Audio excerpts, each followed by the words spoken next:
অনেকটা সাবু ভেজানো ছিল ঘরে, তো ভাবলাম আজকে একটু ছেলেকে সাবুর খিচুড়ি বানিয়ে দিই।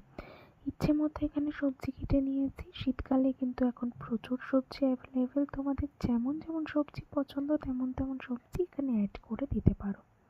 এরপর একটা কড়াই বসিয়ে নিয়েছি আর কড়াইয়ের মধ্যে ঘি গরম করেছি। আমি কিন্তু পুরো রান্নাটা ঘিতেই করেছি, তবে এখানে ঘিয়ের পরিবর্তে যদি চাও তাহলে সাদা তেলও ব্যবহার করতে পারো, কোনো অসুবিধা নেই।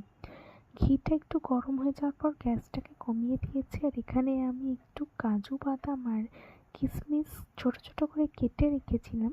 কেটে সেইগুলোকে একটু তেলের মধ্যে জাস্ট ভেজে নেব। সরি, তেল নয়, ঘিয়ের মধ্যে দিয়ে এগুলোকে নাড়াচাড়া করে ভেজে নিয়েছি। ভেজে একটু লাল লাল হয়ে গেলে এগুলোকে তুলে রাখবো। আসলে ছেলেকে রোজ রোজ কী টিফিন দেবো সেটা নিয়ে একটু চিন্তা করতে হয়। সকালে স্কুলের, বিকালের, সন্ধ্যের টিফিনে, সেই জন্যে নতুন নতুন একটু বানিয়ে দেওয়ার চেষ্টা করি। ও বাচ্চা, ওরও ভালো লাগে আর খেতেও চায়। তো বাইরের খাবারের প্রতি ততটাও ন্যাক থাকে না বাড়িতেই সুন্দর খাবার বানিয়ে দিলে।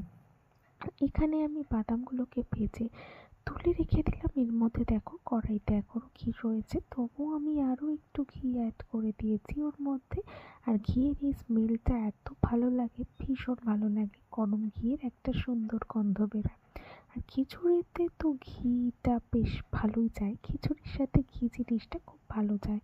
তো ঘিটা একটুখানি গরম তো ছিলই, আগে থেকেই কড়াইটা গরম ছিল। তো তারপরে ঘিয়ের মধ্যে দিয়ে দেবো আমি সবজি যেগুলো কেটে রেখেছি ছোটো ছোটো করে, সেই সমস্ত সবজিগুলো কড়াইয়ের মধ্যে দিয়ে দেওয়ার পর এগুলোকে আমি ভেজে নেব ভালো করে। তার মধ্যে একটু দিয়ে দেব নুন, নুন অ্যাড করে দেবো, স্বাদ মতো নুন দেবো। তার মধ্যে একটু পরিমাণ মতো হলুদ। নুনের পরে এর মধ্যে আমি একটু পরিমাণ মতো হলুদ দিয়ে দিচ্ছি। হলুদ আর নুন দেওয়ার পরে এটাকে কিন্তু ভালোভাবে নাড়াচাড়া করে ভেজে নিতে হবে। গ্যাসটাকে একটু কমিয়ে রেখে ভালো করে ভেজে নেব।